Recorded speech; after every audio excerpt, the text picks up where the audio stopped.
Alright, so we're on attackers. Not much of that footage or gameplay on YouTube or anywhere really. Yeah, defenders was a lot difficult, a lot more easy to get into. Not sure where that was, but this first phase is definitely balanced towards being easier for the attackers to come through that first gate. Yeah, the way I see it is just like if the defender team is a lot better than the attackers, this is the time for them to just win in 10 minutes and have the game be over with, rather than playing the entire phase 2 and then winning in like 20 minutes. So I'm okay with that, and if the teams are pretty even, then what it usually comes down to, in my experience, is just making sure that the defenders get as many tickets as possible off of the attackers, and stalling the gate distraction as much as possible. What do you think is a good split at the beginning for the attackers here? What's the priority, you reckon? I think that definitely the buff down below. There's a shield buff, you don't see it here, but on the opposite side of the wall, underneath, guys, there's a shield buff, an armor buff. Yeah, and there's also an attack buff just above that as well. So it's kind of in the same place. You have to go up a ladder. But either way, for attackers, what I would usually do is I would always make sure we have the healing point. Because right now, even in the gameplay, like I think you got revived, or at least one of your teammates got revived, and now you spawn with half health only. And as an attacker, if you're half health, you have to go back and heal unless there's a really good reason not to heal. So I would always make sure we have the healing point, which is kind of like a dominion zone in a way, where you have to capture it to have it. Do you think the priority is that high on the first healing point? I think it's possible to go with just a rush strategy, where you go 2 or 3 people on the walls and you ignore the healing point for a bit, and just to get that shock value, let's say, of having a lot of people there, where the defenders are probably sending people mid. But the most balanced strategy, I would say, would be to have that healing point at the very beginning, because as you were up on the walls, you could not go back to heal just because the opponents probably had that healing point. And if your team had it, then you would have been able to go back, heal, and if there was someone there, then contest it, obviously. But if there wasn't anyone there, you'd be able to quickly heal and go back. Same with your teammate here. He's 1 bar, he's all below 1 bar, and now he dies, and you're losing a ticket. Maybe, I don't know. I don't remember if you win this fight, but probably not, because it's 2 people. I'm not sure. You're losing. Yeah, I think I get caught in minions trying to get out. Yeah. So here, that's 2 tickets that are lost, right? And especially since you get executed, there's no way for you to be revived. So that's what I saw a lot when I was playing by myself, or with friends as well, where a lot of attacker players will just kind of go in and lose tickets for their team, and that's probably going to be a big annoyance for people in solo queue and matchmaking.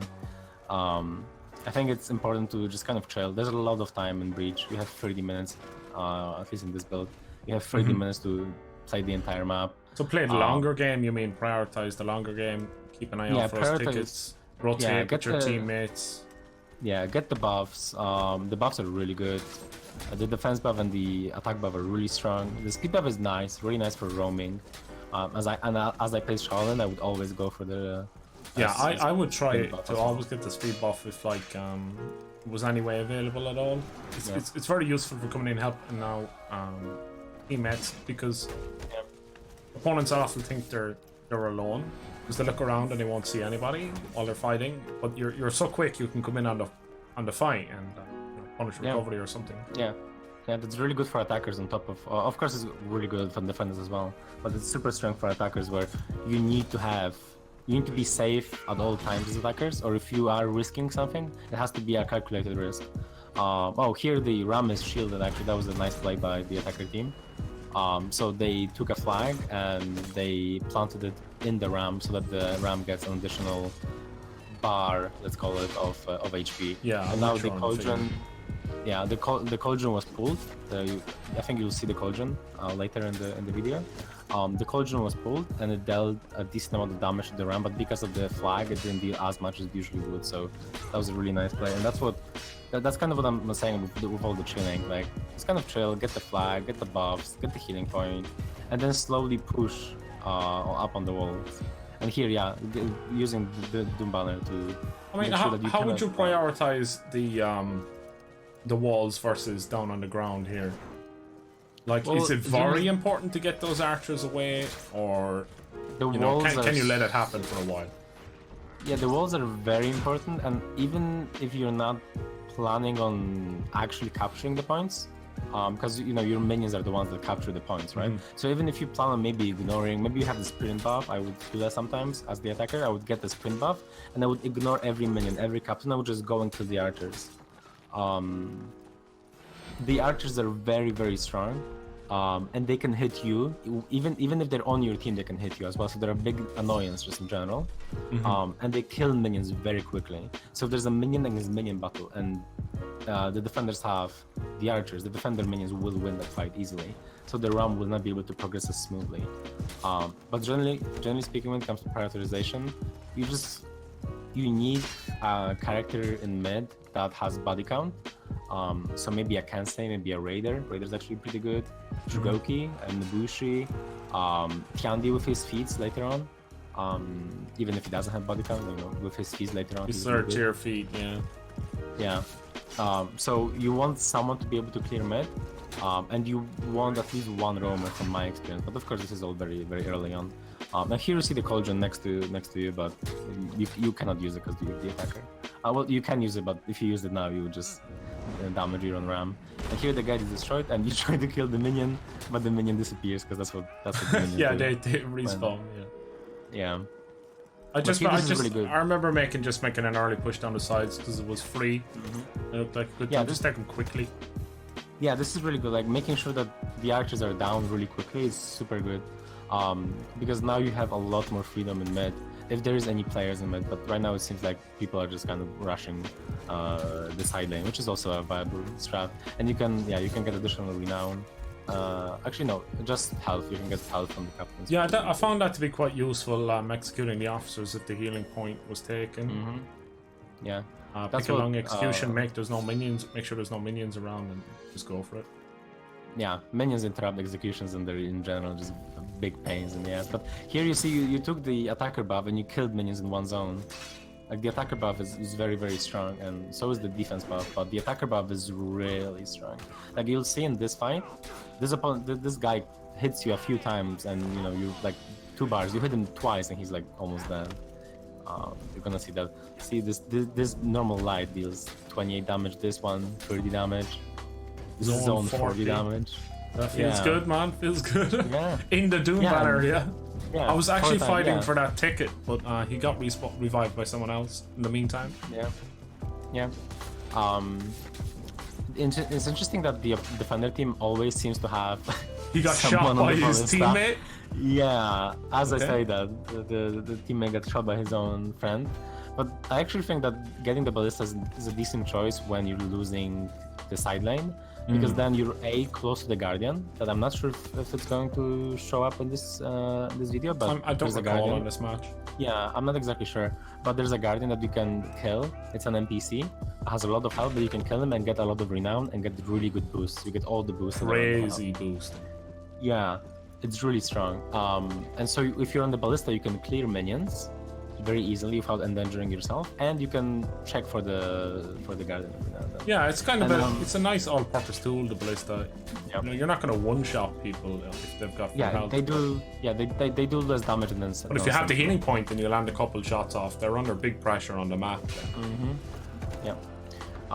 So for people just watching, if there's other footage of Breach, which I'm sure there is on YouTube, you're probably seeing a lot of this, like fights around the healing point in phase 2, and this is probably the most important part of the map, especially for the attackers who cannot afford to just die. Like right now you see that you almost died there, 60 damage. Just 2 health left or something. Yeah, but you see the attacker team has 23 tickets. And that's all because you've been able to get the healing point. You've been able to keep it. You've been able to get the side points. So that I was really surprised at how much of an objective choke point the healing acted as. Yeah, it's a very important part of the. I do feel it's a little bit oppressive, having only one healing point like that there, or maybe even the placement of it. I'm not too sure. I found it hard to play around against the coordinated defenders team. We knew they could burn us down in phase 2 by keeping healing point. Yeah, I can see that, but on the other hand, you cannot just kind of, the defender team cannot just sit around the healing point, because you can take the Guardian, you can rush the Guardian with 4 people, and then you get the sprint buff, you get the defense buff, and you get the damage buff. And that's actually, in my experience, when I was in a stack on a coordinated team against a coordinated team. Okay. That's what attackers did a lot, actually. We would just kind of sit around mid and our archer lane, the healing point, but they would just, with 4 people, just go to the Guardian, and they would just rush us, and there's no way we can win against 4 people, whether they're together or maybe they're split up on the map. Either way, like a 2v2 against 2 people who have an additional bar of health, or almost an additional bar of health, and they have so much more speed, so we can't even run away, and they have so much more damage. Oh, here's the Guardian. Yeah, I don't know if you're fighting him, but no, I didn't engage him. I felt it would take too long. My team would be outnumbered around the map. Yeah, that's probably correct as well. Yeah, if you do it by yourself and you don't have insane damage, maybe you have the attacker buff. Then maybe you can do it very quickly with Highlander. Just eat some blockables. I think he's level 1 in the test. Yeah, I'm not sure how Shugoki works actually, but maybe you could do a quick Shugoki as well. Possible, yeah. Yeah, maybe. But yeah, here this is what usually you're going to be seeing, as from both the defender and the attacker side. As the ram gets closer and closer to the gate in phase 2, you're going to be seeing a lot of engagement in this part of the map, because there's a cauldron here, and there's a flag as well. So there's a flag that you get. Yeah, there's also a point for the defender teams to jump on, which you have to be careful about. Yeah, you have to be careful there. But there's the cauldron, which is a lot of damage, and there's also the place that you could see, like a kind of like a tribute shrine, slightly. Yeah, it looks like one of them. Yeah, so that's where you can plant the flag. So both the attackers and the defenders are capable of planting the flag and shielding their respective thing they have to shield. So the gate or the ram. Yeah, and here we could see that the gate was shielded and has that additional bar of health, let's say. So the ram has to take like 1.5 maybe swings at it, or maybe 1 additional swing at it, compared to if there was no flag. And you cannot pull the flag out. So if once it's in, you cannot take it out as the attacker or as the defender. There's quite a few little 1v1s I noticed on the flag objective when it spawns in. Yeah, it's a pretty big one. It's not necessarily going to win games, but it might be a pretty significant part of winning the games. So it's really important to have it as much as possible. So if you're the attacker, maybe your mid character should be going for the flag and planting, since that mid character is already going to be near the ram anyway. But yeah, this is the last part of phase 2. Phase 2 is generally the one that's usually the longest. In this game it was decently short, because you just kind of rush the side lane and you kind of stay there for a while. We got them quite early. Yeah, there wasn't much competition going on. It was kind of one person on the ballista killing their own teammates, things like that. Yeah, good shooting. But usually phase 2 is the one that's the longest. And there's a lot more competition. And it didn't necessarily happen this game, but this is the last part of phase 2 where you're going to see a lot of fights near the cauldron, and usually like a 1v1, maybe like a 2v1 or something like that near the ram. Because if the defender team clears all the minions, the ram cannot hit anymore. There have to be minions around it for it to be hit, for it to be able to hit the gate. So yeah, it's important. What keeps the gate moving and the objective going forward or being stalled. I was wondering, and I don't know the answer to this, if a player was next to the ram with the minions, whether that sped up the ram's process or not. I actually can't recall. Just the minions. I could tell you, but I genuinely, I could guess, but I'm not exactly sure. Yeah. I could guess based on like my experience or something, but I'm not exactly sure, so I'm not going to say anything. Maybe someone in the comments knows. Maybe. Yeah. I don't know. If someone knows, yeah, drop it below the video. Yeah. But yeah, right now this is just like kind of the cleaning up part of phase 2, because right now you have the big advantage with 17 tickets. That's a lot of tickets to have at the end of phase 2. But the gate still does have a lot of health. So right now you caught this guy, the defender guy here, and on one hand you caught him, but on the other you let him get revenge and things like that. So you're kind of caught with him as well, because dying as a defender is not a big deal in terms of tickets or anything. There's no tickets, right? There's nothing like that. So dying here was actually a pretty good idea, let's say. Just because it bought enough time probably for the Cauldron to be used. I don't know if it was actually used, but it definitely bought enough time for it to be used. When the Cauldron is like the strongest defense that the defenders have. Yeah, it does feel like, at this point it's a, foregone inevitability. Yeah, the attackers are going to get through, and you're kind of focused on trying to keep the attackers out here, plus draining as many of their tickets as you can. Yeah, and at this point, actually, there's one more thing that you have to be very careful of as defenders. If you get wiped as the gate goes down, the Lord is defenseless for like 30 seconds. Yeah, which is GG if there's 4 people coming in and Lord rushing him. Yeah, it might be GG. It might not necessarily be GG, because if you get all wiped at the same time, it still takes a little bit to go to the Lord. So it may only be like 10 to 15 seconds, but with feats, with things like that, that's a lot of damage. Yeah, that's so you have to be. So on one hand, as the defenders, you want to like kind of throw yourself, because devs don't necessarily mean that much. In phase 1, for example, right? But on the other hand, if you throw yourself, then...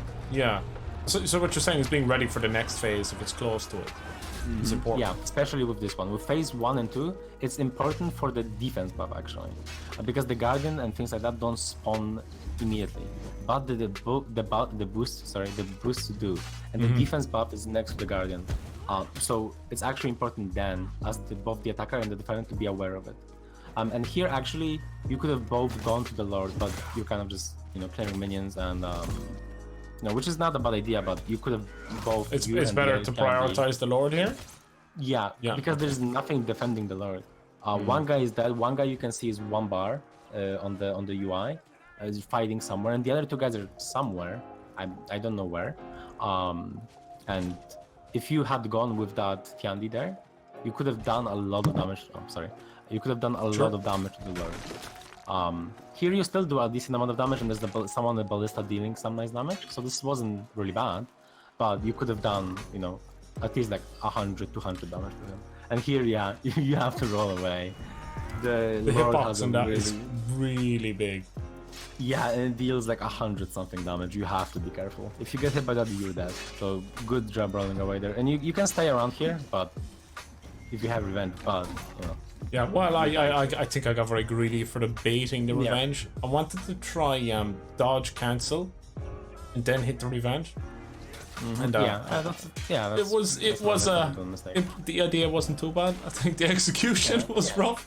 Yeah, the idea wasn't bad. Yeah, generally speaking, in that situation, if you're like 2 bars and there's 2 people next to you and there's a Lord as well, but you get revenge, you could probably just try to run away.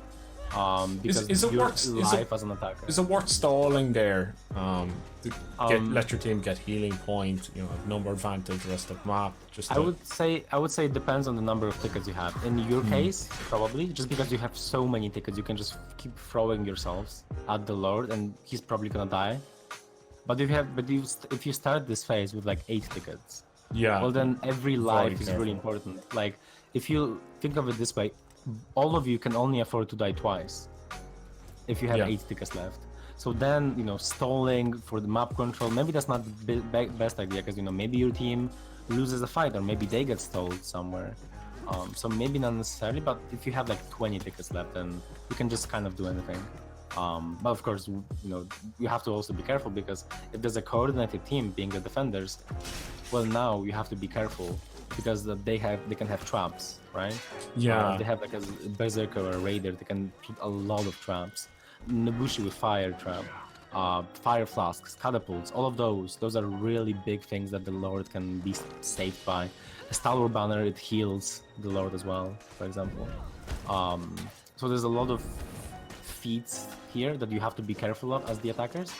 even at this level of ticket advantage. But here, this is a triple Tiandi, single Shaolin team, so they're not gonna have many traps. Yeah, it's an MM test game, so it's not it's not very coordinated. There as you died, obviously it's a mistake to die, but this specific mistake was not noticing that there's someone on the ballista.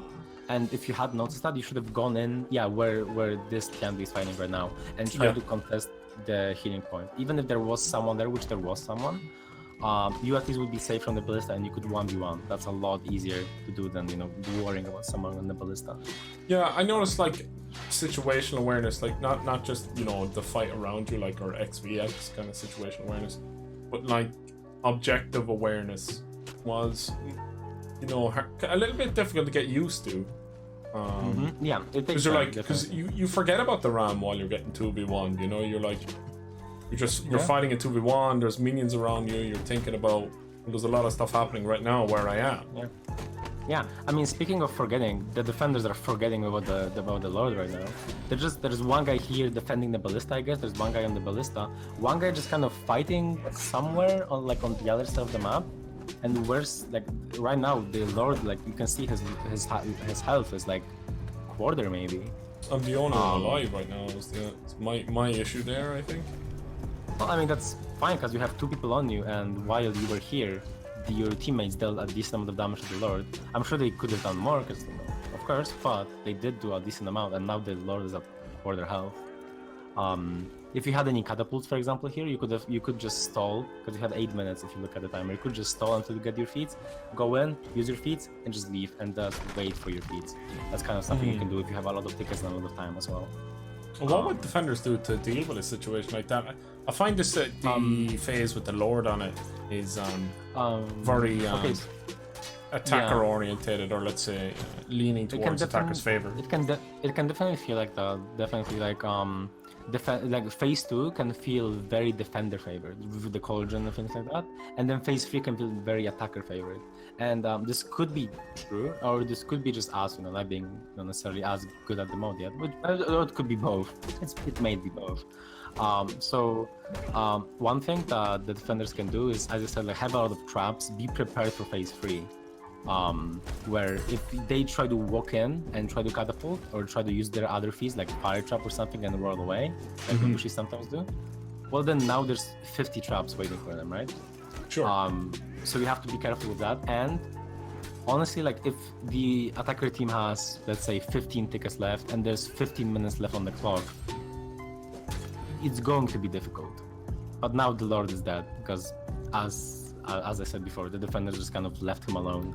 Yeah, it's super important in general in Breach to have map control, but it's also important to remember the objective. And here they forgot the objective, and so they lost.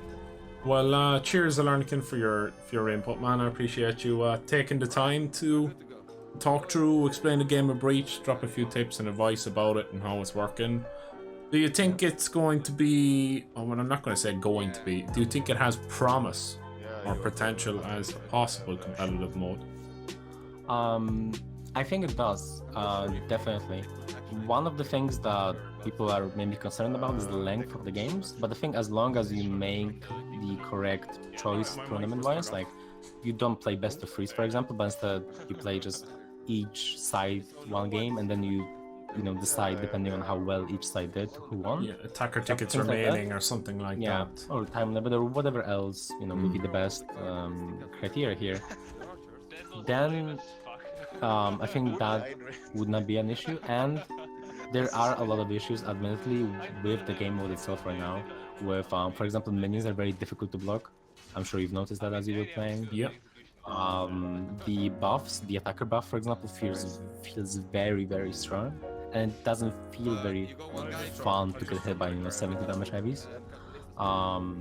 And there's a lot more smaller issues. For example, the Guardian and the Lord sometimes just blocking your attacks for seemingly no reason. There's randomness in blocking of those characters. Yeah, it didn't feel like fighting an actual character for me, for the most part. Yeah, well, it's fine, but I think it's fine that I think they shouldn't block at all, but they should have other ways to defend themselves a little bit.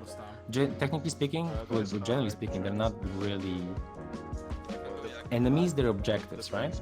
So they shouldn't be difficult to beat, but they should have some kind, especially the Guardian should have some way of defending himself. And he has bombs right now, so that's a way, to do it. But the blocking is, so that's one of the issues. And there are a few other issues that, are, whether the UI, for example, is a pretty big one actually.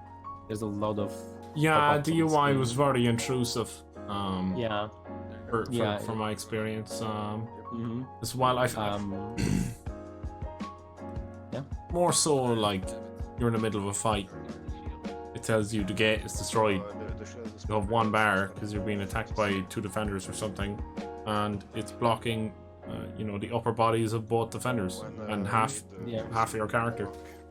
Yeah, that can feel very, very annoying. And there's also, for example, things like captains showing up on the map as characters, so you cannot tell whether they're real players or not. So there's a lot of smaller issues and some bigger issues like the UI or the blocking of the minions or the Guardian. But if those get fixed and there's still like 3 months until until the mode really comes out, then I do think it has potential to be the competitive mode. And I think it's the mode with the most things to do, and it's the most complex and the most deep mode we've had. Because right now Dominion is that, right? It's the most deep, the most complex. But Breach has everything that Dominion has, and like 50 other things. And it doesn't feel, from what I've played at least, it doesn't feel confusing as long as you understand the mode. At first, it can feel confusing, definitely. I mean, it didn't take too much time to figure out, okay, what do I have to do here? I think they've labeled objectives and kind of placed them in a pretty self-evident manner. You see a ballista, the ballista is over the mid lane. As long as you have there's the numbers for call-outs on the areas of objectives you want to capture with archers. It was pretty straightforward. As long as they make good video, for example, for Breach, for like tutorials and showing everything that there is, then it should be no issue. And so I don't think there's too many things to the point where you don't know what to do even at high level.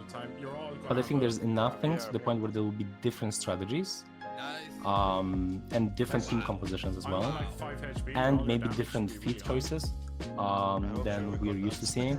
So there's a lot of potential for variety and a lot of potential for players who may not like 4v4 too much right now to come over, play Breach and actually love it, just because there's so much more to do, and there's a less of a focus on big team fights, depending on the phase, because the phase 3 can be a lot about team fights. Sometimes you come together, sometimes you split up. But in phase 1 and 2, depending on your playstyle, you can just kind of almost only have 1v2s, 1v1s, 2v2s, so smaller skirmishes, just with feats, with boosts, so to make yourself kind of feel better. And there's also a lot of objectives that you can also, there's a lot of ways to play in Breach, which isn't really the case in other modes. Like in Dominion, there are different ways to play, but in Breach just expands upon that. So I think that's really cool, and I think it has potential to be really good. Well, that's good, man. I'm hoping it will have some potential, because I feel like a more complex but also easy to access Fours game mode would be very healthy for the game's player base and potential player base, and the competitive scene, of course, which is better than it was. Is still growing, but could do with a nice little boost from some good modes or mechanics or balances and stuff like that. Yeah, it's always good. Yeah, I hope it's really good. Could you, before we go here, Mr. Alernakin, let the people know about a new series that you've started on YouTube? I've started a Pro's Guide to Dominion. I had to have a clickbait title, and that is it. It's a Dominion guide series where I go over all the aspects of 4v4 that I can think of that are important to learn for an intermediate, maybe new-ish, but mostly intermediate players who really do want to get better in 4v4 and maybe are confused by some of the things that they see or they sometimes don't see. So the first episode was about external guarding. So you could, if you don't know why or how indicators are sometimes disappearing in fights, or they switch sides, or they're just simply invisible. All of that information is in that video. So if you want to get better in 4v4, Yeah, they're pushing in. I hope that's the best place to do it. Yeah, guys, I highly recommend it, guys. You go check it out. I mean, the biggest thing that separates decent players, average players, bad players, whatever you want, from, you know, difficult players to fight, good players, and even tournament level players, or tournament participating players. Let's say not tournament winning level, but tournament participating players would say. People get involved in the comp scene. Is knowledge more so than reaction times or any of that. You can forget about it. I mean, having good reactions is great and all, but knowledge, practice are the two major things that make someone a good player. And there is a lot of knowledge from the competitive scene that people don't really have access to. So hopefully you can catch this on Alernakin's channel. I'll leave it in the description. I'll also pin a comment so you can easily find it. I recommend checking it out. I know you'll watch more if you watch one, so please do have a look at that. It'll be much appreciated. Cheers for your time, Alern. Thank you very much, mate. Yeah, thank you for having me. So long. See you guys. It was the best of times, it was the